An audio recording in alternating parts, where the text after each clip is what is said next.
Barakatah Yahweh, Bahashim Yahushai, Bahashim Chachwarash. Double honors to the apostles and elders and great millstone who rule well and teach well with sincerity, honesty, and integrity. Brothers labor in this truth, putting their life on the line, especially in these times. Salutations to you brothers, and you brothers and sisters believe in this truth wholeheartedly and sincerely. Shalom to the hopeful elect. All right. We are, Nicole, doing what I have called committing superpower suicide. Explain that. Well, until a year ago, the United States was unquestionably. And again, this is for fair use, not for monetary gain. It's fair use. For educational purposes only, the Fair Use Act. The world's leading superpower. And among our greatest strengths were not only our economy, but our national security, our defense, our development assistance, our diplomacy, and our greatest asset, arguably, on top of the traditional hard power assets, was our network of alliances and partnerships, which is what China and Russia have long envied. No matter how powerful China becomes, no matter how aggressive Russia becomes, neither of them have ever had in Europe and Asia the network of alliances and partnerships that the United States has enjoyed and nurtured since World War II. It is, in many ways, our superpower. And what Trump has done methodically is to undermine and deconstruct the strength of those alliances. What holds those alliances together are shared values and trust. Mm-hmm. And trust has been broken.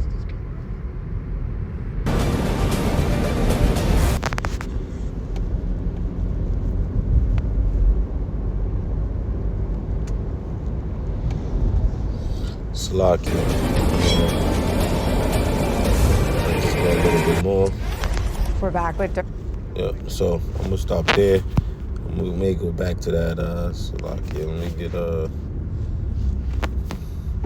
this. Get this real quick. All right, let me get Daniel 7:20. And it reads, and of the 10 horns that were in his head, and of the other which came up, and before whom 3 fell, which was Spain, which was French, Spain, and Britain, right? And it reads, even of that horn that had eyes, and a mouth that spake very great things, whose look was more stout than his fellows. All right, and that's America, man. The puffed up pride, more stout than his fellows, right? Compared to his allies and who he came up out of, like what I just mentioned, this man, is very haughty, right? And the scriptures talk about haughty spirit. Pride goeth before destruction, the haughty spirit before a fall, right? So this man is at the height of his rulership, but you're starting to see he came to the height of his rulership, and now you're starting to see the crumbling, like they're saying, man. That superpower, is now being looked at as a bully, gangsters. Countries are calling them, and they use Trump, but we ultimately knows the elite bankers behind controlling and pulling the strings. But yeah, Trump in America is known as that stout fellow, right? I mean, more stout than his fellows, all right? And then when you go, in fact, let's play a little bit Director more on Brennan, that. Michael, and Rick. So, Rick, I interviewed Susan Rice today for my podcast. It'll be out later this week. But this idea, she just perfectly articulates how dramatic it is. Superpower suicide. It is dramatic. I do agree with everything she said. But I want to come to Mark Carney's speech there, which I think is the most important speech by a world leader in the last decade. Because he Last decade, wow. Because he addresses these issues. And he said, and it's painful, it'll be painful for John to hear, it'll be painful for Mike to hear. He said, never ever use the term rules-based world order again, because it doesn't really exist. He said there was always a lie at the heart of it, which was that superpowers didn't really have to obey the rules. Russia didn't, China didn't. It was kept whole by US power, US dominance, US values. But now when you have the US committing suicide and not following those rules-based orders, we need a new system. He really went right at it, I think, in a way. And that's a bold-faced lie. As America been backed off robbery, you know, they came up off the backs of robbery, murder, and slander, you know, and falsely accusing and especially off Jake, man, you so-called Negroes, Latinos, or Native Americans. You know, they go into other rules-based order. You know, these people, you know, you have the Confessions of the Economic Hitman, where they go in to other countries, you know, set up what they call it a coup d'etat, you know, set up where they have their own government put in place, man. Their own leaders that they approve of put in place. So that's a bold-faced lie, and that's the problem with America, man. The hypocrisy that come off. You know, they're kings, the princes, the rulers, the officers, so is the people are. And these people are wicked. They're unprofitable, man. And now, you know, people are truly starting to see them for who they are, right? That wine is wearing off. All right, matter of fact, let's get that real quick. Jeremiah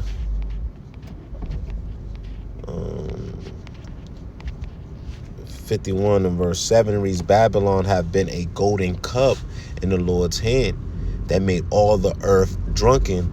The nations have drunken of her wine. Therefore the nations are mad. All right, because you go in Revelations, they have fornicated with this whore, you know, Babylon, man.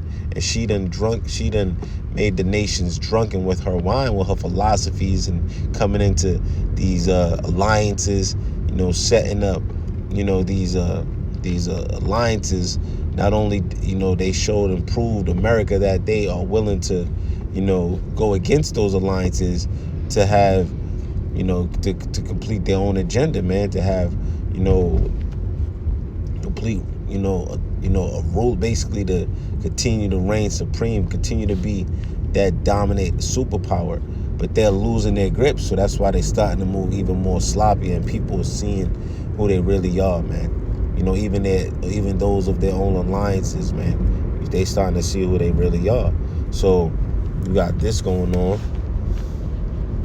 Slovakia.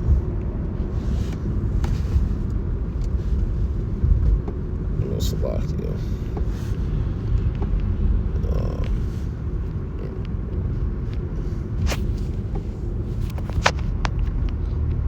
Habakkuk 2:16 reads, thou art filled with shame for glory. All right, because now your glory is for shame, man. You know, drink thou also, and let thy foreskin be uncovered. People know who you are, man. You becoming naked. Your shame is being seen to the world. You're no longer that glorious woman that's been arrayed in fine linen, man. People can see you. They see the kinks in your armor, man. They see that you are not who you say you are, man. You a bold-faced lie, right? And you're willing to do anything and everything to remain in your power seat, man. Whether that's go against the same people you made treaties and deals with, man. You know, and they see it, right? And let thy foreskin be uncovered. The cup of the Lord's right hand shall be turned unto thee, and shameful spewing shall be on thy glory. All right, and that's what you're seeing, man.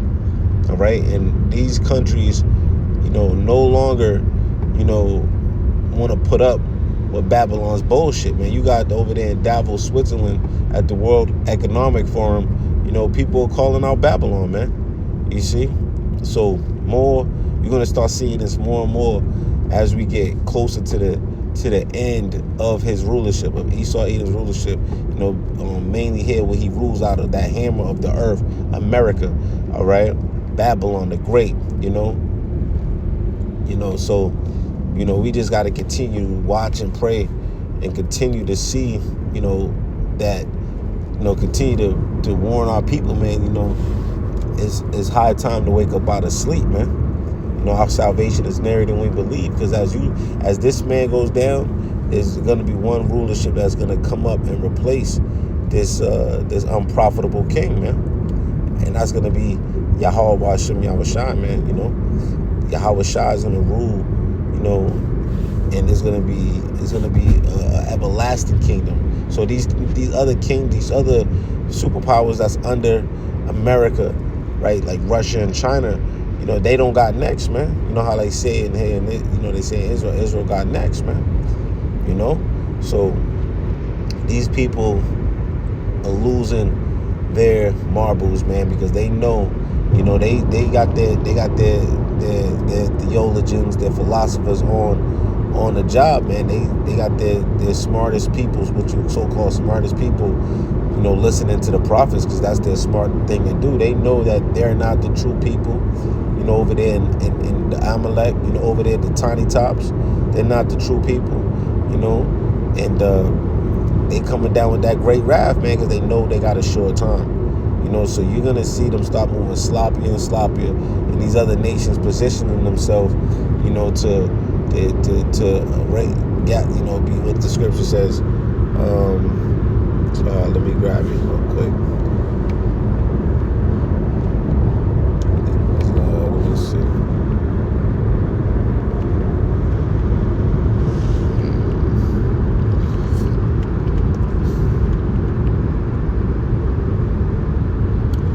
Yep, saying Jeremiah 50:9. For Lord, I will raise and cause. I will raise and cause to come up against Babylon an assembly of great nations from the north country, starting with Russia, right? And they shall set themselves in array against her. From thence she will be taken. Their arrows shall be as of a mighty expert man.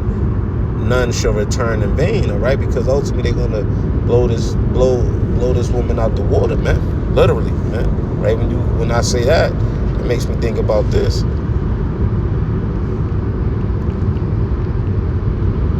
Revelation 17 and 16. Matter of fact, verse 15. And he said unto me, the waters which thou sawest where the whore sitteth are peoples and multitudes and nations and tongues, right? So out of the waters, right, goes into people, nations, right, and tongues, right? And the 10 horns which thou sawest upon the beast, they shall hate the whore and shall make her desolate, right? So America's alliances, those are part of, the EU and NATO, is going to hate the whore, which is the whore is America, all right? And it says, and shall make her desolate and naked, and shall eat her flesh and burn her with fire. So we read that in Jeremiah as well. So this is John the Revelator, having that same vision, all right, that Jeremiah seen, all right? And now we're able to break it down to you on who's who. We letting you know who's the major players in this Third World War that's coming up, man. And that's when we're getting closer. Matter of fact, there was another article that went into that. I gotta look for it, but yeah, man. So as we getting closer to the end, you're gonna start seeing this man's shame be for glory. I mean, that woman, Esau, that woman, which is Babylon, her shame being for glory. All right. So with that, pray this lesson was edifying. Shalom to the hopeful elect.